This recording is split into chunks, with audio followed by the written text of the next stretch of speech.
Los saludo con mucho gusto, su servidor Luis Miguel Holguín. Estaré compartiendo el seminario de fiscal, la materia de impuestos indirectos de las personas físicas. Eh, Antes de hablar de los impuestos indirectos, vamos a empezar a hablar por qué pagamos impuestos y qué es un impuesto. Bueno, la obligación la encontramos en la Constitución. Hay una obligación constitucional tributaria que está establecido en el artículo 31, fracción cuarta.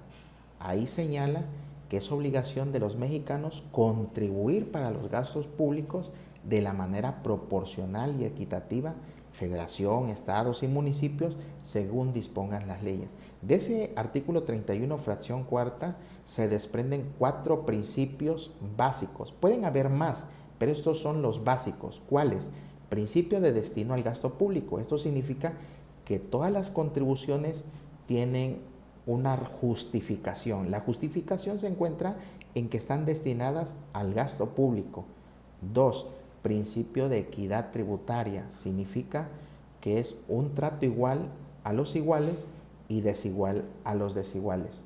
Y tenemos otro principio que está establecido ahí, que es el de proporcionalidad tributaria, que tiene que ver con una capacidad económica y una capacidad contributiva, que son dos cosas diferentes, que más adelante voy a hablar de estos temas.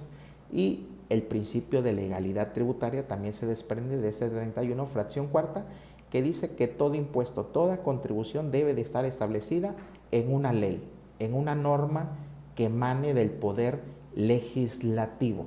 Eso es importante, porque si la contribución no está establecida en la ley, pues ese impuesto, esa contribución, pues sería inconstitucional, porque no está establecido en una norma. Y bueno, de ahí se desprende una relación jurídico-tributaria, la relación jurídico-tributaria, que por un lado tenemos al Estado, que está representado por el SAT, por el Fisco, por la Secretaría de Hacienda, que es el sujeto activo de esa relación jurídica tributaria, que es la que se encarga de tener la facultad de cobro, tener esa facultad para recaudar esos impuestos. Y por otro lado tenemos al sujeto pasivo, que es el contribuyente, que es la persona física o la persona moral que se encuentra en la situación jurídica o de hecho prevista en la norma. Y para tener un acercamiento nos referimos al artículo 2 de Código Fiscal de la Federación, que si bien es cierto, no define lo que es un impuesto, solamente clasifica las contribuciones, porque señala que las contribuciones se clasifican en impuestos, aportaciones de seguridad social, contribuciones de mejoras y derechos. Pero los impuestos señala que son las contribuciones establecidas en la ley, y con eso está cumpliendo con el principio de legalidad tributaria a cargo de las personas físicas y morales, y está cumpliendo con el sujeto pasivo de la relación jurídico-tributaria que se encuentran en la situación jurídico o de hecho previsto en la norma. Entonces, eso son los impuestos, finalmente es una carga para los contribuyentes. Pero bueno, entrando a nuestro tema, que es seminario de fiscal, impuestos indirectos de las personas físicas.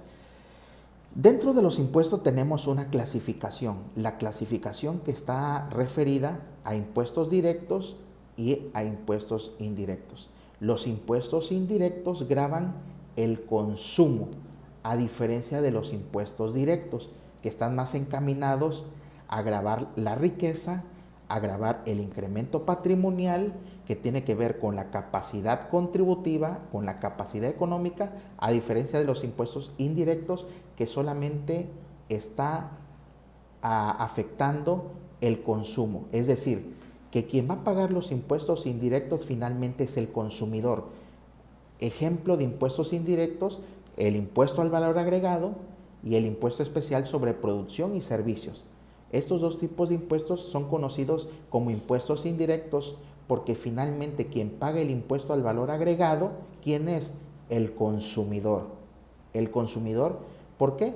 Porque el IVA no forma parte de la contraprestación, es un valor agregado, es adicional. Entonces, ¿quién lo paga?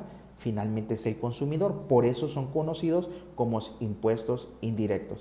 Esto solamente es una introducción, queridos alumnos, para lo que estaremos viendo en estos 2 fines de semana. Vamos a ver los temas referidos a impuesto al valor agregado y estaremos viendo los temas referidos a impuesto especial sobre producción y servicios.